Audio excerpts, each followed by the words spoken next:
নমস্কার। আজকে আমরা আপনাদেরকে ত্রিপুরা বিশ্ববিদ্যালয়ের এমন কিছু নোটিফিকেশন নিয়ে আলোচনা করব, যেগুলি কিন্তু আপনাদের সবার জন্য খুবই গুরুত্বপূর্ণ। ত্রিপুরা বিশ্ববিদ্যালয়ের আন্ডারে বিভিন্ন সরকারি যে সমস্ত ডিগ্রি কলেজগুলি রয়েছে, এই ডিগ্রি কলেজের মধ্যে আপনারা কিন্তু অলরেডি এখানে পড়াশোনা করছেন। আপনারা বিগত এখন আপনারা 6 সেমিস্টারে রয়েছেন এবং 6 সেমিস্টারে আপনারা পরীক্ষা দিচ্ছেন এবং কিছু স্টুডেন্টের 6 সেমিস্টারের পরীক্ষা অলরেডি ক্লোজ হয়েছে। তো যারা এবছর 6 সেমিস্টার পরীক্ষা দিচ্ছেন বা 6 সেমিস্টার পরীক্ষা শেষ হয়েছে, তো সবার জন্য এই নোটিফিকেশনটা খুবই গুরুত্বপূর্ণ।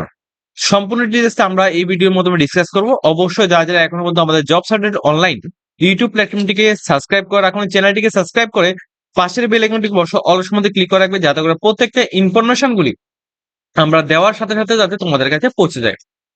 তো প্লাস আমরা একটা কথা বলে রাখছি, আমরা কিন্তু D El Ed course, B Ed, D pharma, B pharma বিভিন্ন প্রফেশনাল কোর্সে কলকাতা এবং ব্যাঙ্গালোর বিভিন্ন প্রাইভেট ইনস্টিটিউটের মধ্যে আমরা কিন্তু এডমিশন করে থাকি। সমস্ত কলেজ কিন্তু বাবা সাহেব আম্বেদকর এডুকেশন ইউনিভার্সিটি, তাছাড়া এনসিআরটি, তাছাড়া এখানে West Bengal board of primary education, তাছাড়া পিসিআই, সমস্ত কিছু অ্যাপ্রুভ কলেজ রয়েছে। যে সমস্ত স্টুডেন্টরা কম খরচে ত্রিপুরা সরকারের স্কলারশিপের মাধ্যমে তোমরা এডমিশন নিতে চাও বা ইএমআই সিস্টেমে এডমিশন নিতে চাও, নো কস্ট ইএমআই, অথবা তোমরা যদি চাও যে এখানে পেইড ভাবে পড়তে, সেই এক তোমাদের প্রত্যেকটা ফেসিলিটি কিন্তু আমরা তোমাদের দিচ্ছি, তোমরা আমাদের এখানে এডমিশন নিতে পারো। ঠিক আছে। ডিএলএড কোর্স 2 বছরের ডিএলএড কোর্স 65,000 এর মধ্যে তোমাদের কোর্স কমপ্লিট করানো হবে। তাছাড়া বিএড কোর্স 75,000 এর মধ্যে বিএড কোর্স কমপ্লিট করানো হবে। ডি ফার্মা থেকে শুরু করে জিএনএম বিভিন্ন রকম কোর্স আমাদের কাছে রয়েছে। তোমরা চাইলে আমাদের সাথে কন্ট্যাক্ট করে এটা ট্রাস্টেড প্ল্যাটফর্মের সাথে তোমরা এখানে সমস্ত কিছু করতে পারো। তো দেখো, ত্রিপুরা বিশ্ববিদ্যালয় থেকে যে একটা নোটিফিকেশন প্রকাশ করা হয়েছে, নোটিফিকেশনটা আমরা তোমাদের সম্পূর্ণ ডিটেলসটা তোমাদের তুলে ধরছি, যাতে তোমাদের কোনো কিছু অসুবিধা না হয়। প্রথমত হচ্ছে তোমাদের এখানে দেখো, এই যে নোটিফিকেশনটা যেটা 18 জুন 2026 দেওয়া হয়েছে, এই নোটিফিকেশন অ্যাকর্ডিং এখানে যেটা বলা হচ্ছে 2027-28 অর্থবর্ষের যারা মাস্টার ডিগ্রি এখানে করবেন, আপনাদের কোর্স ডিউরেশনটা 1 ইয়ার্স এর হবে। অর্থাৎ 27-28 অর্থবর্ষে যদি কোনো স্টুডেন্ট মাস্টার ডিগ্রি করতে চায়, তাহলে ওইটা কিন্তু 1 বছরের এখানে হবে। ঠিক আছে। অর্থাৎ এখানে যেটা বলা হচ্ছে যে তোমরা যদি এখন কলেজ, অর্থাৎ এখন ডিগ্রি কলেজের টোটাল কয়টা ইয়ার? 4টা ইয়ার।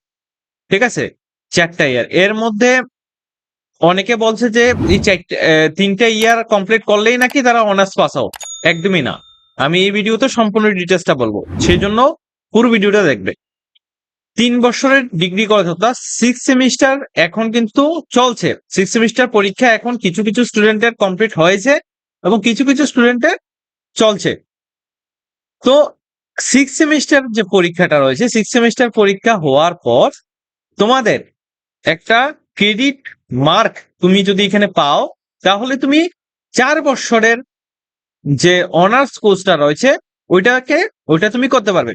এখন এই 4 বছর অনার্স কোর্স যদি তুমি এখানে কমপ্লিট করে থাকো, তাহলে তোমার নেক্সট ইয়ার অর্থাৎ 2027-28 অর্থবর্ষে তোমার পাস আউট হবে।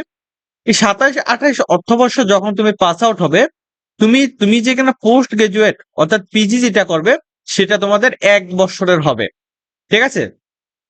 তো তোমাদের 1 বছরের পোস্ট গ্রাজুয়েট প্রোগ্রামটা হবে, যদি তুমি 4 বছর কোর্সটা কলেজ কমপ্লিট করে থাকো তাহলে। ঠিক আছে। তবে এখানে দেখুন 2026-27 অর্থবর্ষের 2026-27 অর্থবর্ষে যে সমস্ত স্টুডেন্টরা এখন পড়াশোনা করছেন, তাদের ক্ষেত্রে কি হবে? তাদের ক্ষেত্রে এই যে পোস্ট গ্রাজুয়েট প্রোগ্রামটা রয়েছে, যারা পোস্ট গ্রাজুয়েট করতে চান, 26-27 অর্থবর্ষের স্টুডেন্ট আপনারা যারা যারা রয়েছেন, আপনাদের কোনো পরিবর্তন কিন্তু হবে না। ঠিক আছে। আপনাদের 2 বছরের পোস্ট গ্রাজুয়েট প্রোগ্রামটা থাকবে, কারণ আপনাদের 3 ইয়ার্সের ব্যাচেলার ডিগ্রি রয়েছে আন্ডার এনইপিতে। যদি আপনি 6 সেমিস্টারের পর আর আপনি পড়াশোনা না করে থাকেন, তাহলে সেটা হবে 3 ইয়ার্স। এবং যদি আপনি 6 সেমিস্টারের পর লাস্ট ইয়ার অর্থাৎ 7 সেমিস্টার এবং 8 সেমিস্টারে যদি আপনি যান তাহলে সেটা হবে 4th ইয়ার। যদি আপনি 4th ইয়ারে পড়াশোনা করেন সেক্ষেত্রে আপনার একাডেমিক ইয়ারে 2027-28 অর্থবর্ষর অ্যাকর্ডিং আপনার যে পোস্ট গ্রাজুয়েট যেটা আপনি করবেন সেটা থাকবে 1 বছর। তাহলে আপনাদের আমি সম্পূর্ণ বিষয়টা জলের মতো করে বুঝাতে পারলাম। যদি আপনি আবার বলে দিচ্ছি, যদি আপনি 2026-27 অর্থবর্ষে 6 সেমিস্টার পরীক্ষা দেওয়ার পর এখানে কোর্সটাকে আপনি কন্টিনিউ করলেন না, অর্থাৎ আপনি যে 4 বছরের কোর্স ওইটা না করে আপনি 3 বছরের কোর্সটা করলেন, তাহলে আপনার যে পোস্ট গ্রাজুয়েটটা রয়েছে এটা হবে আপনাদের 2 বছর, ঠিক আছে, এনইপির আন্ডারে। এবং যদি আপনি 27-28 অর্থবর্ষের মধ্যে অর্থাৎ এনইপি 2020-র স্টুডেন্টরা যদি আপনারা এখানে কলেজটা 4 বছর করে থাকেন সেক্ষেত্রে আপনি পোস্ট গ্রাজুয়েশনটা করলে সেটা হবে 1 ইয়ার্সের। 2027-28 অর্থবর্ষ থেকে এটা চালু হবে, ঠিক আছে।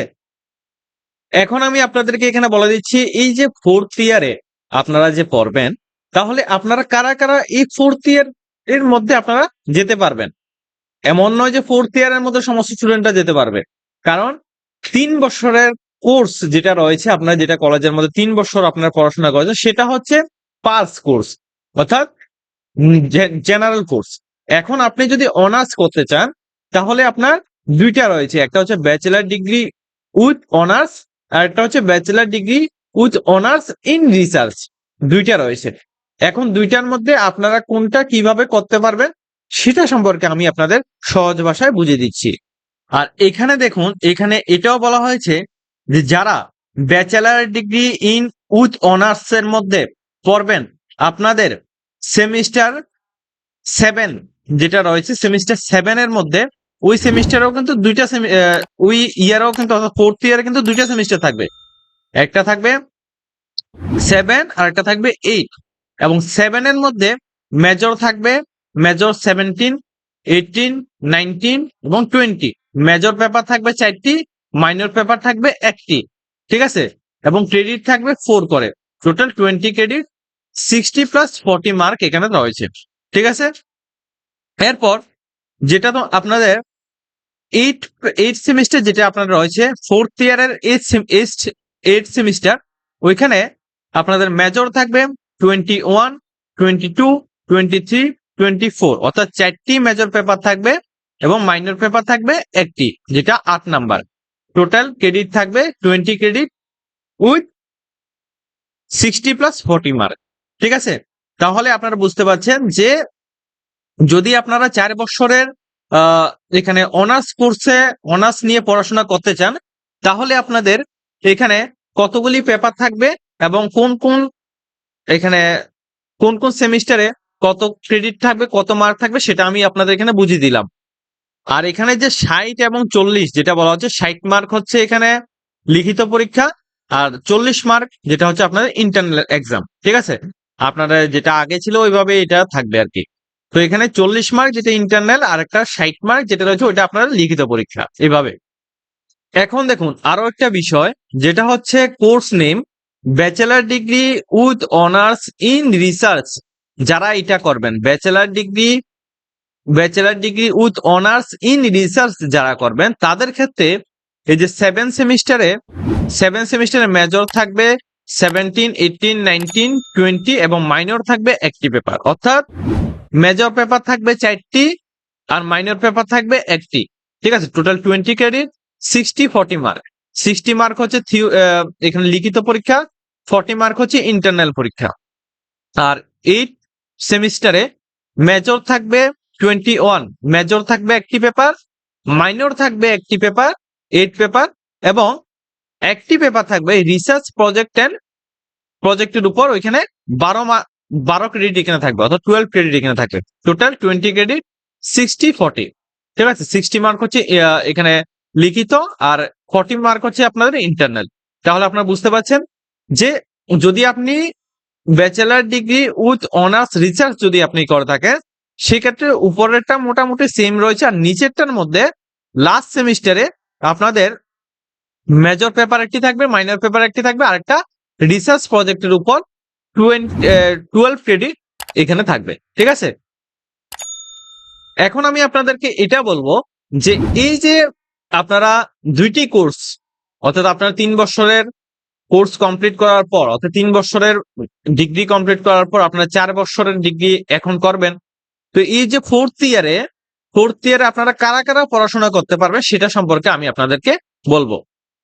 দেখুন, এখানে যেটা বলা হয়েছে, যদি আপনি 4 বছরের কোর্সটা আপনি কন্টিনিউ করতে চান, সেক্ষেত্রে আপনাদের ফার্স্ট সেমিস্টার থেকে 6 সেমিস্টার পর্যন্ত, অর্থাৎ আপনাদের 3 বছরের প্রথম সেমিস্টার থেকে 6 সেমিস্টার রেজাল্ট আউট হওয়ার পর আপনারা আপনাদের যে রেজাল্টের মধ্যে যত ক্রেডিট এখানে থাকবে, ঠিক আছে, যতগুলি ক্রেডিট থাকবে, ক্রেডিট টোটাল ক্রেডিট হচ্ছে 122 ক্রেডিট, 122 ক্রেডিটস টোটাল।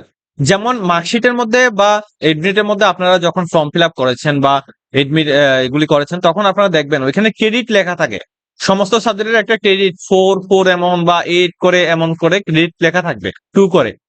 তো ওই যে ক্রেডিট মার্কগুলো আছে ওইগুলো সবগুলো প্লাস করলে দেখবেন 122 ক্রেডিট হয়। এখন এই 122 ক্রেডিটের মধ্যে আপনাদের যদি 6 সেমিস্টারে অনলি 73 ক্রেডিট, অর্থাৎ 60% যদি আপনাদের ক্রেডিট চলে আসে, তাহলে আপনি ব্যাচেলার ডিগ্রি যেটা রয়েছে ওইটাকে আপনি 4 বছর পর্যন্ত 4 বছর আপনি করতে পারবেন। এক্ষেত্রে আপনাদের 4 বছরের সার্টিফিকেট পাবেন। ঠিক আছে, অর্থাৎ আপনি 122 ক্রেডিটের মধ্যে টোটাল 73 ক্রেডিট অথবা শুধুমাত্র 60% মার্ক আপনাকে পেতে হবে।